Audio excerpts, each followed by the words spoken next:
Hello everyone, this is Dipen Dilwar, Assistant Professor in Civil Engineering Department at Kushwas Technical Campus, Junagadh. Welcome to all my YouTube channel in Technical Talk. I hope you and your family members are safe and healthy in this corona pandemic situation.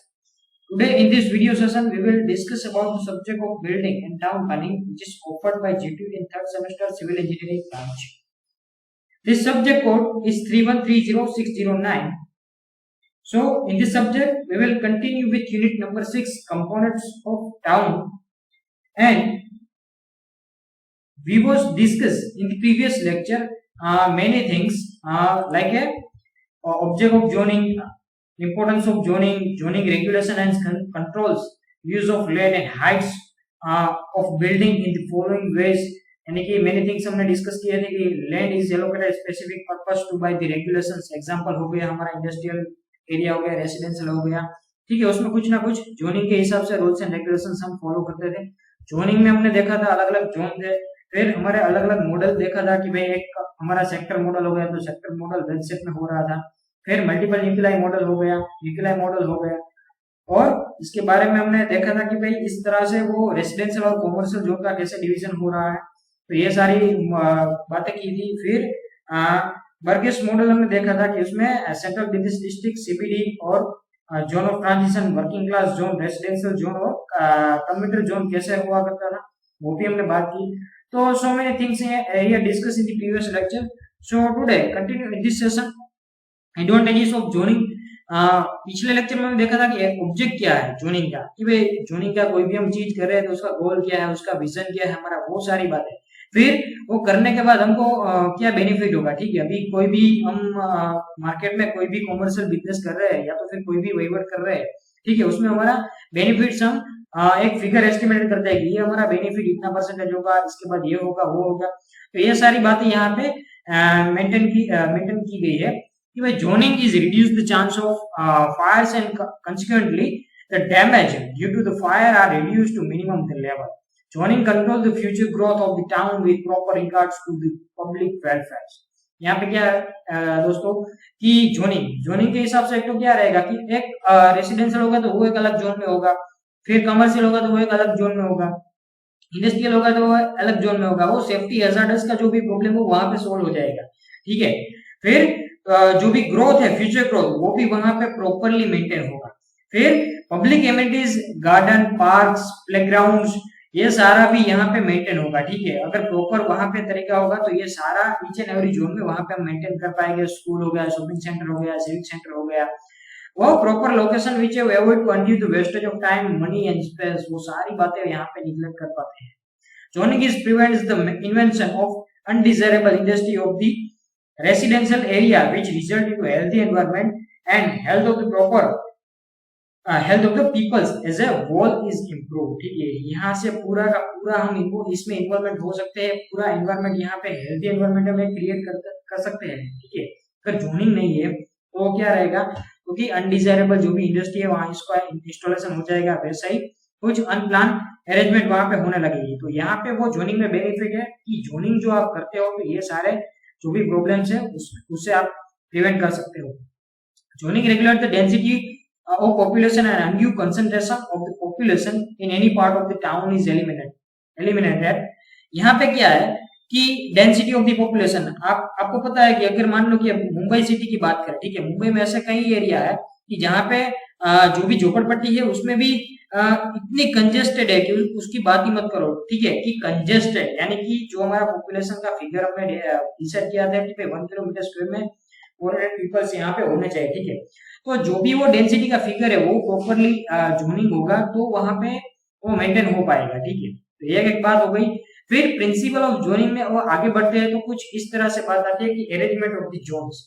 क्या आपको हमने देखा था कि भाई हमने sector model की बात की थी, बर्गेस मॉडल की बात की थी, मल्टीपल न्यूक्लियाई मॉडल की बात की थी. तब हमने देखा था कि भाई अलग अलग वेज शेप में या तो फिर कॉन्सेंट्रिक रिंग पैटर्न में या तो फिर ग्रिड पैटर्न में अलग अलग तरीके से वो जोन की अरेंजमेंट हो रही थी, ठीक है. तो यहाँ पे भी कुछ ऐसा ही है, अरेंजमेंट ऑफ जोन्स, यानी कि जोन्स का प्रॉपर वैसे हमको अरेंजमेंट करना है, ऐसा ही नहीं कर देना. मान लो कि अगर आपके पास कोई इंडस्ट्रियल एरिया है तो outside of the city boundary वहां पे इंस्टॉलेशन एस्टेब्लिशमेंट करना है, और मान लो कि कोई सीबीडी एरिया है तो सीबीडी एरिया वो सेंटर के जो भी अर्बन एरिया होगा उसके सेंटर में वहां पे इंस्टॉलेशन हमको करना है। तो ये सारी बातें हमको यहाँ पे अरेंजमेंट ऑफ जोन्स में ध्यान में रखनी है। और कई ऐसी सारी हमारी रिक्वायरमेंट होगी कि इमीडिएटली हमको चाहिए, ठीक है। तो जो भी इमीडिएटली हमको वो चाहिए, जरूरत है हमारी डेली, और सुबह से लेकर शाम तक उसको डेली यूजेबल है, ठीक है, हम डेली यूटिलाइज करते हैं वो चीज, वो हमारे पास में हो, उसके लिए outside of the city move करना नहीं चाहिए, ठीक है। वो सारी बातें यहाँ पे प्लानिंग में ध्यान में रखनी है अरेंजमेंट ऑफ द जोन्स। फिर उसके बाद है मार्किंग ऑफ बाउंड्रीज। हम जो भी एरिया डिसाइड करते हैं उसके लिए कुछ ना कुछ हमारी बाउंड्रीज भी रहेगी, रूल्स एंड रेगुलेशंस भी रहेंगे। तो यहाँ पे बात हो रही है बाउंड्रीज की, किस हिसाब से यहाँ पे बाउंड्रीज प्रोवाइड की गई है। Boundaries for the different zone should be carefully made. An important road, railway line, drainage line, parks, open green space are used for marking boundaries of the zones, ठीक है। अगर कोई भी सेक्शन हम मान लो कि ले लेते हैं, रेलवे स्टेशन हो, बस स्टेशन हो, मान लो कि अगर आप जूनागढ़ सिटी ले लेते हो, जूनागढ़ की बात करें, ठीक है, उसमें क्या है कि जो भी industrial area outside of the city है, लेकिन जो भी हमारा रेलवे स्टेशन, बस स्टेशन जो भी प्लानिंग हुआ है, सीबीडी सेंटर, ठीक है, वो प्रॉपर प्लानिंग से हुआ, ठीक है, नहीं हुआ है, आपको भी बताया। तो उसके लिए प्रॉपर बाउंड्रीज हमको मेंशन करनी चाहिए कि ये बाउंड्रीज है, उसके अंदर में इतना ही एरिया वहां पे कवर्ड होना चाहिए। तो एक बात हो गई बाउंड्रीज की। फिर उसके बाद फ्लेक्सिबिलिटी की बात करते हैं। The principles of zoning should be rigidly enforced, but at the same time, some flexibility should be observed in working out the details for the zoning. For example, हम देखते हैं तो small shopping center may be allowed in the residential area for day-to-day or immediate requirements. ठीक है, हम shopping centre की बात करें तो हमको वो हमारी नीड्स कुछ ऐसी है कि सुबह से लेकर शाम तक वो कहीं ना कहीं हमारे लिए यूटिलाइज हो रही है, ठीक है, उसको हम हमारी रिक्वायरमेंट है, ठीक है, हमारी डेली रूटीन में वो कहीं ना कहीं उसकी जरूरत है, डेली सुबह से लेकर शाम में एक बार, ठीक है। तो वो ऐसा होना चाहिए वहां पे। एग्जांपल के तौर पे यहाँ पे लिया है कि भाई स्मॉल शॉपिंग सेंटर है तो वो हमारा रेसिडेंशियल एरिया के पास में होना चाहिए। In the same way the place of the work should be near the residential area, but it must not be too near to be the dislike by the inhabitants. वो near होना चाहिए, वो बात सही है, लेकिन क्या, क्योंकि लेकिन ये कि भाई ये जो हमारा रेसिडेंट जोन के एकदम नियर में नहीं होना चाहिए कि भाई कोई किसी हिसाब से वो ऑब्स्ट्रक्शन खड़ा करे, बैरियर खड़ा करे, ठीक है। तो ये बात हमको ध्यान में रखनी है, फ्लेक्सिबिलिटी। फिर प्रिंसिपल ऑफ प्लानिंग में बात हो रही है एग्जिस्टिंग टाउन की। अगर हमारे पास जो भी प्री प्लानिंग कर रहे हैं, ठीक है, तो कोई दिक्कत ही नहीं, लेकिन अगर हम पोस्ट प्लानिंग कर रहे हैं तो हमारे पास पुराने जो भी हाउस होल्ड है, जो भी कॉमर्शियल है, जो भी इंडस्ट्री वहां पे अभी प्रीवियस में जो भी डेवलप हुआ है, तो उसको ध्यान में रखते हुए हमको प्लानिंग करना है जोनिंग में, ठीक है, वो भी हमको ध्यान में रखना है। In this case the usually the town is divided into the zones by the considering the predominant use in a particular areas, ठीक है। यहाँ पे जो भी बात है वो अगर बात करें हम, तो आपने भी देखा होगा कि दिल्ली अगर है तो दिल्ली में दो दिल्ली है, कि एक ओल्ड दिल्ली हो गया और एक न्यू दिल्ली हो गया, ठीक है। तो पुराने दिल्ली में क्या है कि पुरानी जो भी स्ट्रीट है वहां पे कुछ जो भी स्ट्रक्चर बना हुआ है वो एशियन वर्ल्ड में जो भी बना था, ठीक है, एशियन पीरियड में, वो कहीं यहाँ पे चलता आ रहा है, ठीक है। तो एग्जिस्टिंग टाउन और जो भी न्यू डेवलपमेंट हो रहा है उसको ठीक तरह से उसको जोनिंग में डिवाइड करना जरूरी है। फिर new town, for new town know the people populations areas required for the residents, industries, business are work out and then the town is divided into the different zones, ठीक है। अभी ये तो बात हम आगे से ही करते आ रहे हैं कि भाई residence, industries, business develop, business commercials, वो सारा एक डिवाइड डिफरेंट जोन में होना चाहिए, ऐसी नहीं कि वो सारा कंपोजिट होना चाहिए। फिर यहाँ एस्पेक्ट ऑफ जोनिंग आ रहा है कि भाई हमको एस्पेक्ट क्या लेना है, तो यहाँ पे तीन एस्पेक्ट हम कंसीडर कर रहे हैं। एक तो यूज ऑफ जोनिंग हो गया, सेकंड हो गया हमारा हाइट ऑफ जोनिंग, और यहाँ पे थर्ड हो गया हमारा डेंसिटी ऑफ द जोनिंग, ठीक है। तो वन बाय वन हम डिटेल्स में देखते हैं। Use of zoning, use of zoning में क्या है friends, this aspect is defines the use of lands of the town, ठीक है। आपको भी पता है कि जोनिंग का यूज हम कैसे करते हैं, भाई कोई भी पर्टिकुलर हमारा जो भी रेसिडेंट है, इंडस्ट्री है, कमर्शियल है, उसको पर्टिकुलर एस्पेक्ट से हम डिफाइन कर रहे हैं, तो उसको हम बोल रहे हैं वो जो भी लैंड है उसको यूज ऑफ जोनिंग बोलते हैं। The main principles of use of zoning is to divided the town into the different zones and utilizing of each of the zones to the right purposes and in correct location with respect to other zones. ठीक है, एक दूसरे की अगर मान लो कि comparison हम करते हैं तो इंडस्ट्रियल में कुछ अलग तरीके से हो रहा होगा, रेसिडेंस में कुछ अलग होगा कैरेक्टरिस्टिक्स, फिर कमर्शियल में कुछ अलग कैरेक्टरिस्टिक्स होगी, तो वो एक दूसरे की अगर कंपैरिजन की बात करें तो वो एक दूसरे से डिफरेंट होने चाहिए. Under use of zoning the town is divided into various zones for specific purposes such as, कौन कौन से हो गए, एक तो कॉमर्शियल जोन होगा, एक रेसिडेंशियल जोन होगा, फिर इंडस्ट्री हो गई, इंस्टीट्यूशनल हो गया, सिविक सेंटर, और बाकी बचते हैं जो भी रिक्रिएशनल जोन्स द यूजुअल. ठीक है, क्योंकि ऐसा तो नहीं है काम ही करते रहना है, वो मनोरंजन के लिए कुछ ना कुछ तो हमको लोकेशन या तो फिर स्पेस चाहिए. तो ये उसकी बात होगी. अगर मान लो कि परसेंटेज की बात करेंगे, standard percentage as per TP scheme, तो टाउन प्लानिंग स्कीम के रिगार्डिंग जो हम बात करें तो यहाँ पे रेसिडेंशियल जोन है वो 40% से लेकर 50% तक यहाँ पे इंस्टॉलेशन हो रहा है.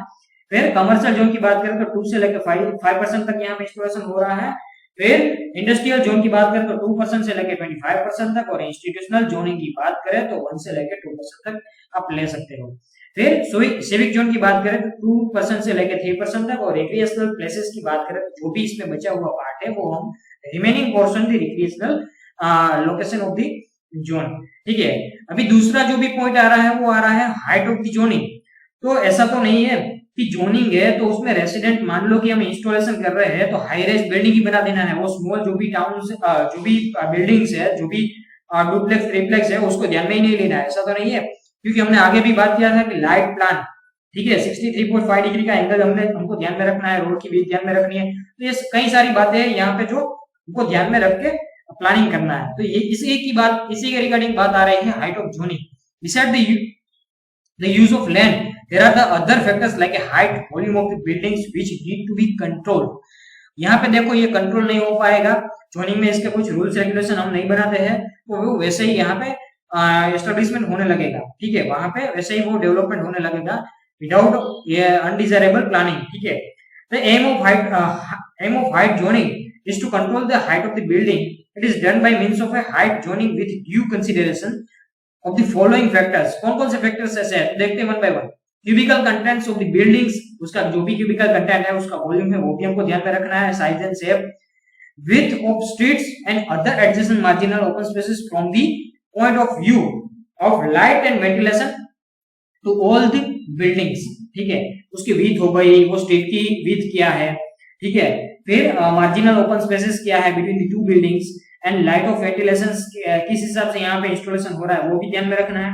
The first case, the volume of the building is made equal to the volume of the prism with plinth area as base and height equal to the width of the road. देखो friends, यहाँ पे हमको एक चीज ध्यान में रखनी है कि जो भी हमारा बिल्डिंग का वॉल्यूम है वो made is equal to volume of the prism with plinth area as base, जो भी हमारा बेस है उसका प्लिंथ है वो हमको वॉल्यूम उसका ध्यान में रखना है, is equal to height equal to the width of the road.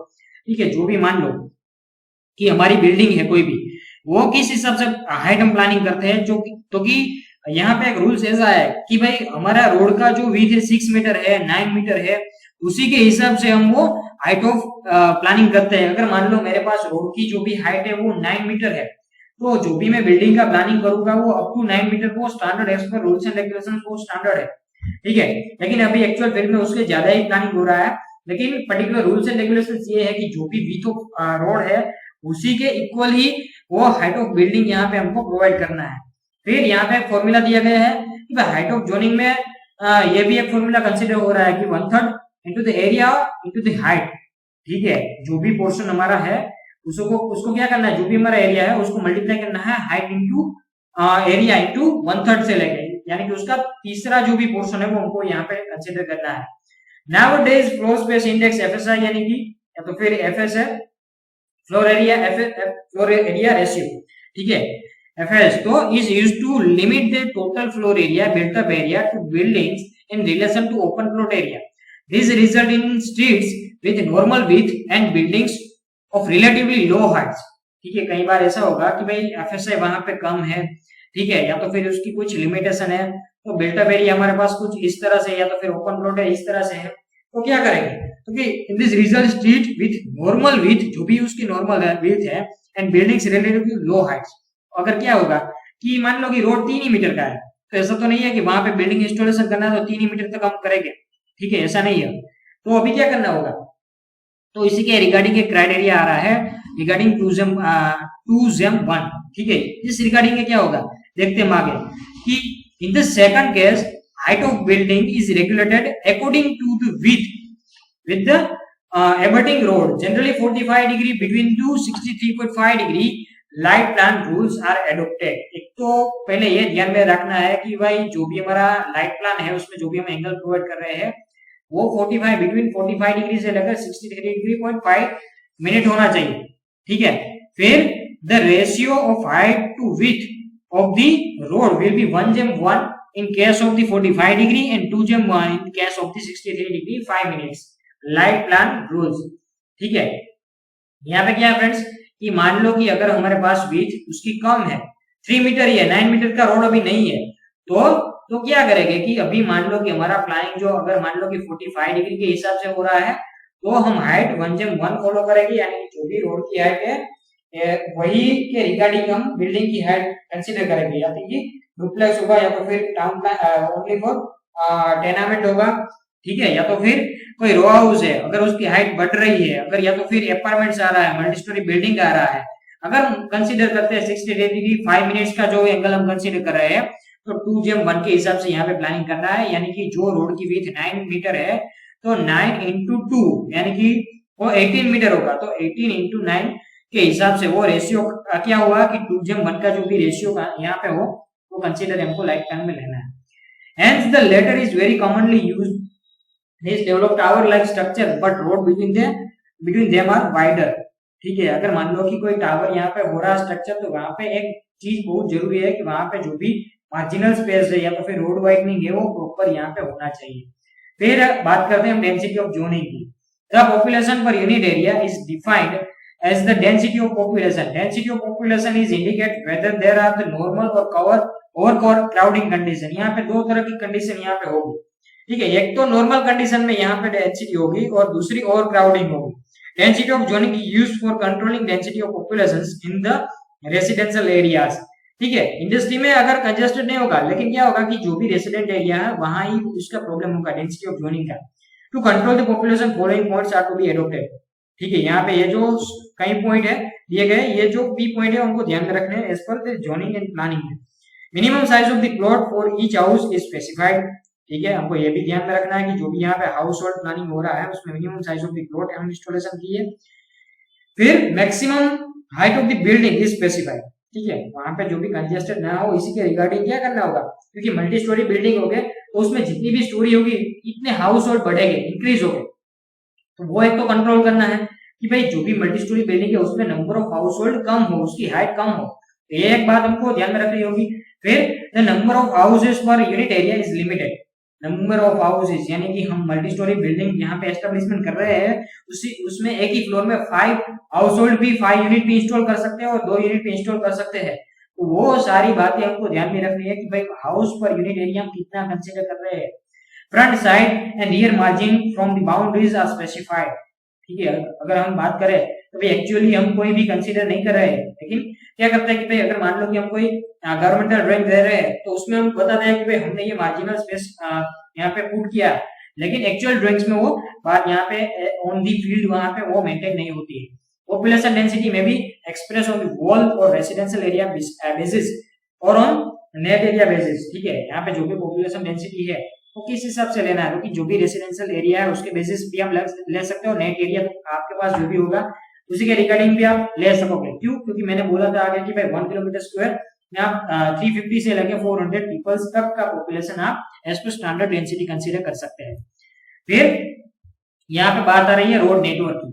ठीक है, तो रोड नेटवर्क में क्या है कि road network is play important role in the development of the town और सिटी। ठीक है, रोड नेटवर्क का जो भी यहाँ पे रोल है वो बहुत इंपॉर्टेंट है हमारे लिए।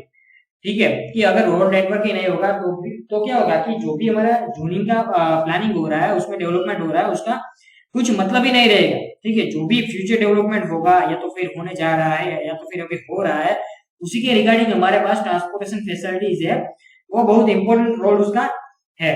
तो अभी देखते हैं आगे कि for the rapid growth of the town the good road network is essential. वो बेसिक है, उसके बिना आप कोई भी चीज यहाँ पे पॉसिबल ही नहीं है। The urban road network should be such that it result into the free flow of traffic which safety and connects the various part of the town.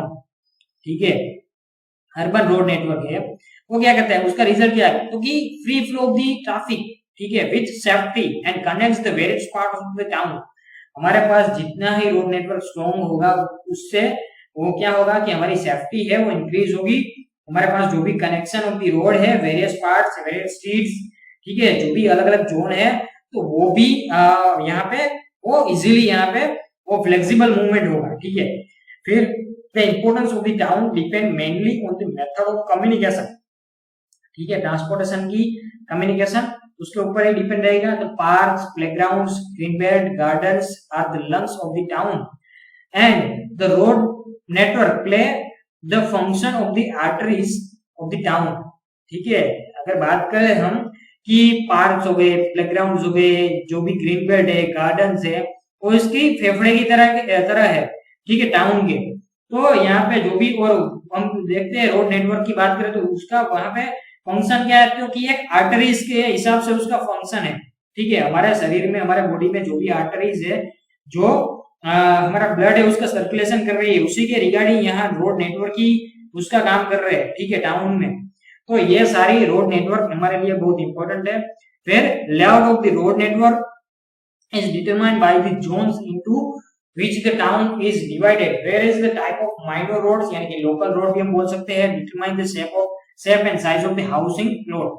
ठीक है, रोड नेटवर्क का लेआउट किस हिसाब से हम कर रहे हैं वो हमको जोन इंस्टॉलेशन करने से पहले ही हमको वहां पे डिसाइड कर लेना चाहिए कि जो भी यहाँ पे जोन यहाँ पे इंस्टॉलेशन हो रहा है तो उसमें रोड नेटवर्क है वो फर्स्ट है, फिर उसके बाद ही वहां पे वो जो भी इंफ्रास्ट्रक्चर डेवलपमेंट होगा उसी के बाद होगा, क्योंकि इसके बिना तो इंफ्रास्ट्रक्चर डेवलपमेंट पॉसिबल ही नहीं है। ठीक है, यहाँ पे कोई गुड्स आएगा, फिर यहाँ पे लोडिंग अनलोडिंग होगा, या तो फिर कोई रॉ मटेरियल आप मंगवाओगे, तो पहले आपके पास रोड नेटवर्क स्ट्रॉन्ग होना चाहिए। अगर रोड नेटवर्क ही स्ट्रॉन्ग नहीं होगा तो आप जो भी इंफ्रास्ट्रक्चर डेवलपमेंट के रॉ मटेरियल ला रहे हैं वो रॉ मटेरियल आएगा ही नहीं। ठीक है, तो ये बात हमको ध्यान में रखनी है कि क्या हमारे पास रोड नेटवर्क है वो हमारे लंग्स की तरह है टाउन के। ठीक है, तो वो हमको प्रॉपर्ली मेंटेन रखना है। The road network attract many evils such as the heavy traffic congestion problem and ribbon development etcetera. ठीक है, उसको क्या करता है, अट्रैक्ट करता है, या तो फिर उसके डेवलपमेंट में कहीं ना कहीं वो उसका बेनिफिट दे रहा है कि भाई जो भी जितना भी ट्रैफिक कंजेशन प्रॉब्लम है वहां पे वो सोल्व हो जाएगा, फिर रिबन डेवलपमेंट है वो भी यहाँ पे सोल्व हो जाएगा। ठीक है, फिर ऑब्जेक्ट की बात करें तो object of the urban road क्या है, तो कि facilitate communication of man and materials between the various centres of the town. आपको भी पता है, ये समझाने की जरूरत नहीं है कि ऑब्जेक्ट क्या होगा कि भाई मैन एंड मटेरियल वहां पे इजीली फ्लेक्सिबल हो पाएगा। Provide air and light to the properties located on their edge, provide space for parking of vehicles and for laying the public utility services like water mains, drainage pipes, telephone lines, electric lines, etc. Public utility service है और जो भी यहाँ पे वो easily हम easily और कन्वीनियंसली हम प्रोवाइड कर पाएंगे। To provide the means of approach to all the residential places. ठीक है, जो भी हमारे रेसिडेंशियल प्लेसेस है उसको हम अप्रोच कर पाएंगे और इजीली यहाँ पे वो रोड नेटवर्क के हिसाब से वो मेंटेन हो पाएगा।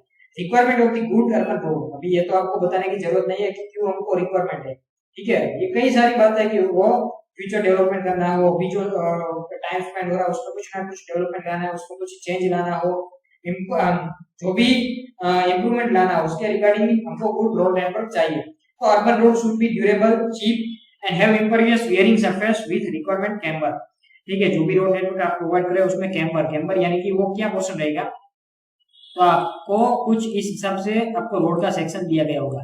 ठीक है, तो यहाँ पे रोड का सेक्शन जो भी है उसमें क्या रहेगा कि इस तरह से यहाँ पे रोड है मान लो, तो रोड का जो भी आप क्रॉस सेक्शन देखोगे तो कुछ इस हिसाब से आपको देखने को मिलेगा। ठीक है, यहाँ पे कुछ ना कुछ यहाँ पे स्लोप दिया गया है। ठीक है, तो ये जो भी स्लोप दिया गया है तो ये स्लोप को बोलते हैं कैम्बर पोर्शन। ठीक है, तो ये कैम्बरिंग हमको ध्यान में रखना है क्योंकि इम्परवियस वेयरिंग सरफेस यहाँ पे होना चाहिए। ठीक है, उसमें जो भी यहाँ पे वोटर अगर मान लो कि आएगा बिटवीन के ऊपर तो वो बिटवीन और वोटर को 36 का आंकड़ा है। ठीक है, तो 36 का फिगर है वो क्या होगा कि वो क्रैक क्रिएट करेगा जो भी वोटर है, तो वो ड्यूरेबिलिटी में डिस्टर्बेंस क्रिएट करेगा, तो वो यहाँ से जो भी पानी यहाँ पे आ रहा है वो इजीली यहाँ पे मूवमेंट हो पाएगा। इसके रिगार्डिंग हम जिसको बोलते हैं कैम्बर यहाँ पे प्रोवाइड करते हैं। तो प्रॉपर कैम्बर होना चाहिए गुड रोड अर्बन रोड के लिए। दे should have the straight alignment alignment भी स्ट्रॉन्ग होना चाहिए, इजी ग्रेडियंट होना चाहिए। ऐसा नहीं कि ग्रेडियंट ग्रेडियंट यानी कि स्लोप जो भी हम प्रोवाइड करते हैं एकदम हाईली स्लोप या तो फिर स्टीप स्लोप यहाँ पे प्रोवाइड नहीं करना है। तो वो सारी बात रोड के टेक्निकल फंडा के लिए हो गई, तो ये भी सारी बातें हमको ध्यान में रखनी होगी। दे should have smooth curves, good visibility and properly design junction. ठीक है, जो भी यहाँ पे कर्व आ रहा है या तो फिर जो भी टर्न आ रहा है तो वो स्मूथली यहाँ पे मेंटेन होना चाहिए। गुड विजिबिलिटी यहाँ पे प्रोवाइड करनी है। डिजाइन दी जंक्शन, यहाँ पे जो भी हम जंक्शन डिजाइन कर रहे हैं वो जंक्शन प्रॉपरली यानी कि जो भी हमारा क्रॉस सेक्शन है यानी कि कोई रोड इस हिसाब से यहाँ पे ऐसे जा रहा है और कोई रोड यहाँ पे ऐसे जा रहा है, तो ये पॉइंट इसको हम बोलते हैं जंक्शन। तो जंक्शन प्रॉपरली यहाँ पे मेंटेन होना चाहिए। तो ये सारी बातें गुड अर्बन रोड के लिए है। फिर उसके बाद they should remain the dry condition be well drain and must be founded on soil having the good bearing capacity. यानी कि गुड बियरिंग कैपेसिटी यानी कि क्या, क्योंकि आपने भी कभी देखा होगा कि अभी नया नया रोड बनाओ और फर्स्ट बारिश जब होगी तब क्या होगा कि हेवी व्हीकल वहां पे मूव होते हैं तो वो ऐसे ही वो कॉम्पैक्शन हो जाता है या तो फिर वहां पे खड्डा हो जाता है। तो ये क्या है कि उसका प्रॉपर यहाँ पे कॉम्पैक्शन नहीं किया, उसको दबाया गया नहीं है तो सोइल को, उसके ऊपर बियरिंग कैपेसिटी सोइल की या तो फिर कम है या तो फिर उसमें प्रॉपर कॉम्पैक्शन नहीं किया है, तो उसको बोलते हैं बियरिंग कैपेसिटी। तो ये सोइल की बियरिंग कैपेसिटी गुड होनी चाहिए। They should have the sufficient width to accommodate the good traffic without congestion of the traffic. ठीक है, प्रॉपरली सफिशिएंट विड्थ होनी चाहिए। ठीक है, रोड का जो भी पोर्शन है स्टेट हाईवे होगा या तो नेशनल हाईवे होगा या तो डिस्ट्रिक्ट हाईवे, उसी के रिगार्डिंग उसकी प्रॉपर विड्थ यहाँ पे मेंटेन रखना है। They should afford the maximum safety to the pedestrian and vehicles with provision of the footpath, sign boards etcetera. ठीक है, यहाँ पे जो भी वो पेडिस्ट्रियन मूव कर रहे हैं, ठीक है, वो चलकर जो भी पर्सन जा रहे हैं तो उसके लिए प्रॉपर फुटपाथ हमको प्रोवाइड करना है, साइन बोर्ड वहां पे और सिग्नलिंग सिस्टम है वो प्रॉपर वहां पे मेंटेन करनी है। तो ये सारे उसके फैक्टर्स हो गए। ठीक है फ्रेंड्स, तो आज का जो भी सेशन है वो यहीं तक रखते हैं। हम अगले सेशन में देखेंगे फैक्टर्स कौन कौन से हैं जो यहाँ पे कंसीडर हो रहे हैं। नेचर ऑफ द ट्रैफिक हो गया, इंपोर्टेंस ऑफ द रोड हो गया, डेस्टिनेशन यूज ऑफ रोड हो गया, फिर classification of the urban road देखेंगे, उसमें आरटीएल रोड है, स्ट्रीट्स है, सब आरटीएल रोड है, पाथवे, लोकल रोड्स और अदर रोड्स। तो ये जो सारी बातें हैं वो हम नेक्स्ट सेशन में करेंगे। ठीक है, तो तब तक आप ये वीडियो अच्छी तरह से देख ले और हमारा जो भी नेक्स्ट डाउट सॉल्विंग सेशन रहेगा उसमें आप वो अटेम्प्ट करें। ठीक है, थैंक यू दोस्तों, थैंक यू वेरी मच।